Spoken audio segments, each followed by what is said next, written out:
Hello. In my last video I explained the most important ways you can help a friend with ME are to believe them and to be there for them, because they're still the same person they used to be. They might just be feeling really ill and not able to do very much. Today I've got ideas for 7 things you could do.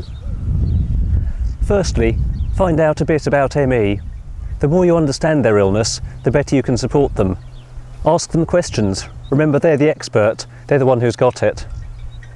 Secondly, look into help that's available, like treatments or support groups or transport or care services, but only when your friend wants you to. Showing them articles from magazines or websites about the latest miracle cure is meant with the best of intentions, but bear in mind they've probably already heard about it. There's a pretty good chance they've already tried it, or a dozen things like it. It's probably given them terrible side effects, and it's not the miracle cure that it claims anyway, or they can't afford to try it.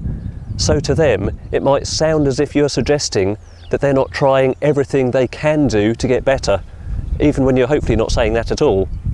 But if they do ask you if you could read up on a particular subject because they haven't got the energy to research it themselves, or to make contact with other people for them, then that can help. Third, talk to each other.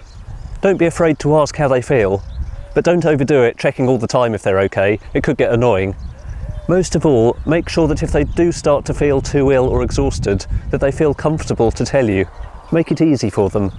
If they suddenly need to go and lie down, or to stop talking to you, or need help doing something, then make it clear that they can tell you any time, and that it's not a big issue, and you're not going to judge them or make them feel bad for it. Fourth, arrange things now and again that they can do. It obviously depends how ill they are, so ask them. They know what they can and can't do. Don't keep trying to pressure them to do something that they just can't at the moment because of the ME. They're not trying to be controlling or difficult or worrying too much or anything.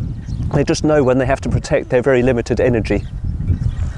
When they do join in a normal activity, even for a short while, that might have taken a lot of planning and rest, and they might still be feeling ill but just not mentioning it. Go and visit them if they find it easier than having to travel to see you. Make short visits. Someone with ME can easily become exhausted if you stay too long. Offer to make them a cup of tea, or even their lunch if they'd like you to. But then again, they might be glad of a chance to get out of the house if they're able to. Remember, they might only be able to walk a short distance. Maybe they can't travel very far in a car, and maybe not at all on a bus or train. If you do go out, consider how much energy they've got, and think if there'd be somewhere they could sit down or lie down and just flake out if they need to.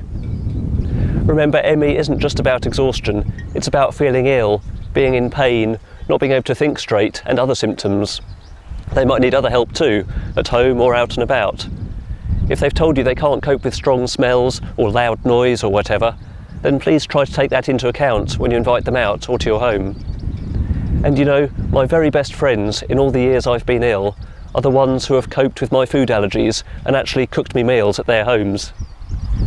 Fifth, try and understand that the illness changes from day to day, even hour to hour, and the exhaustion and sickness can come on really suddenly for all sorts of reasons.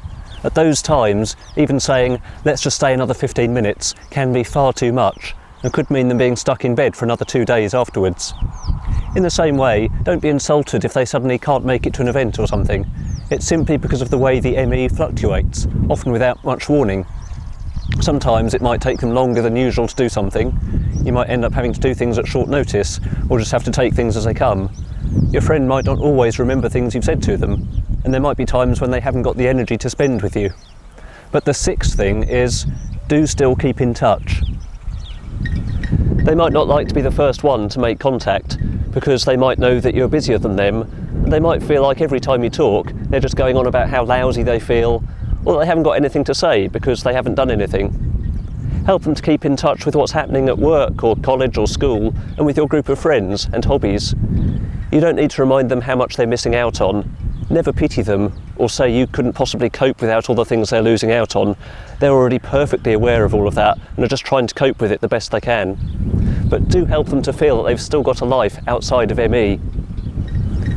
And lastly, try and offer some little bits of practical support, unconditional support. Whatever you can, however small, just knowing the offer is there means so much. Ask them how you can help. A lift to medical appointments, help with shopping, a bit of cleaning or cooking or gardening, filling in forms, or someone who they know they can phone in the middle of the night.